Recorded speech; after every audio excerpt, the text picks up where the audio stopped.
Okay കുട്ടികളെ, നമ്മൾ പാഠങ്ങളൊക്കെ പഠിച്ചു, എല്ലാം റെഡിയാണ്. പക്ഷെ നമുക്ക് പരീക്ഷാ ഹാളിലേക്ക് പോകുന്ന സമയത്ത് ഏറ്റവും വലിയ പ്രശ്നങ്ങൾ വരുന്നത് എന്താണ്? ചില ചോദ്യങ്ങൾ എങ്ങനെ നമുക്ക് പ്രിപ്പയർ ചെയ്യണം, എങ്ങനെയാണ് ഒരു ചോദ്യത്തെ നമുക്ക് നേരിടേണ്ടത് എന്ന് അറിയാതെ പോകുന്ന ചില പ്രശ്നങ്ങൾ ഉണ്ടാവാറുണ്ടല്ലേ. അതിനൊരു ചെറിയ പരിഹാരമാണ് ഒരു 2 ചോദ്യം എങ്ങനെ എഴുതണം എന്നുള്ളത് നമ്മൾ കാണാൻ പോവുകയാണ്. നോക്കൂ, പ്രസംഗം മിക്കവാറും എല്ലാ പരീക്ഷയ്ക്കും വരാൻ സാധ്യതയുള്ള ഒന്നല്ലേ പ്രസംഗം തയ്യാറാക്കുക അല്ലെങ്കിൽ പ്രഭാഷണം തയ്യാറാക്കുക. അങ്ങനെ വരുമ്പോൾ നമ്മൾ എന്തൊക്കെ ചെയ്യണം, അതാണ് ഇന്നും നമ്മൾ ചർച്ച ചെയ്യാൻ പോകുന്നത്. ഒന്ന്, ആദ്യമേ പറയുന്നു അഭിസംബോധന വേണം.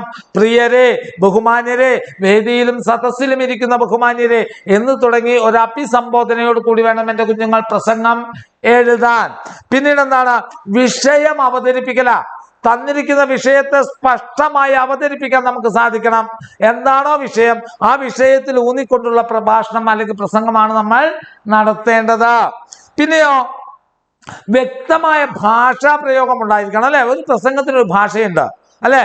ആ പ്രസംഗത്തിന്റെ ഭാഷ നമ്മുടെ ഇന്നത്തെ രാഷ്ട്രീയക്കാരുടെ ഭാഷയൊന്നും അല്ല. അതിന് ശക്തമായ പ്രസംഗ ഭാഷയുടെ അല്ലെങ്കിൽ പ്രസംഗ കലയില് ഉന്നതിയിൽ നിന്നൊരാളുണ്ട് നമുക്ക് അല്ലെ, സുകുമാർ അഴീക്കോട്. അദ്ദേഹം പറയുന്ന ശബ്ദം നമുക്ക് ഒരുപക്ഷെ എന്താ പറയാ, അത്ര വലിയ ഘനഗംഭീരമായ ശബ്ദമൊന്നല്ലെങ്കിലും അദ്ദേഹം ഉപയോഗിക്കുന്ന ഭാഷാ ശൈലിയാണ്, അദ്ദേഹത്തിന്റെ പ്രസംഗത്തിന്റെ ശൈലി ഞാൻ ഇപ്പൊ നിങ്ങൾക്ക് കാണിച്ചു തരാം. അപ്പോൾ നിങ്ങൾക്ക് മനസ്സിലാകും ഉചിതമായ ഭാഷ എങ്ങനെയാണ് ഉപയോഗിക്കേണ്ടതെന്ന്. അപ്പൊ അദ്ദേഹം പറയുന്നത്, സാഹിത്യം എന്ന് പറയുന്നത് ഒരു സാധാരണ വ്യക്തിയുടെ ജീവിതത്തിൽ നിന്നുമുണ്ടാകുന്ന സാധാരണ തരമായ ഒരു കാര്യമല്ല. അത് അനന്തതരമായ വിഹായസിലേക്ക് ഉയർന്നു നിൽക്കുന്ന ഒരു മനോഹര ദൃശ്യമാണ്. ഇത് അദ്ദേഹത്തിന്റെ ശൈലിയാണത്. അപ്പൊ ഞാൻ പറഞ്ഞു വന്നത്, ഇങ്ങനെ നമുക്ക് ഉചിതമായ ഭാഷ പ്രയോഗിച്ചുകൊണ്ട് വേണം നമ്മൾ പ്രസംഗം തയ്യാറാക്കാൻ. അതാണ് വിഷയ അവതരണവും വ്യക്തമായ ഭാഷാ പ്രയോഗവും.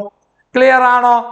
ഇനി ഉപസംഹാരം. ഇത്രയും പറഞ്ഞുകൊണ്ട് എൻ്റെ വാക്കുകൾ ഞാൻ ഉപസംഹരിക്കുന്നു.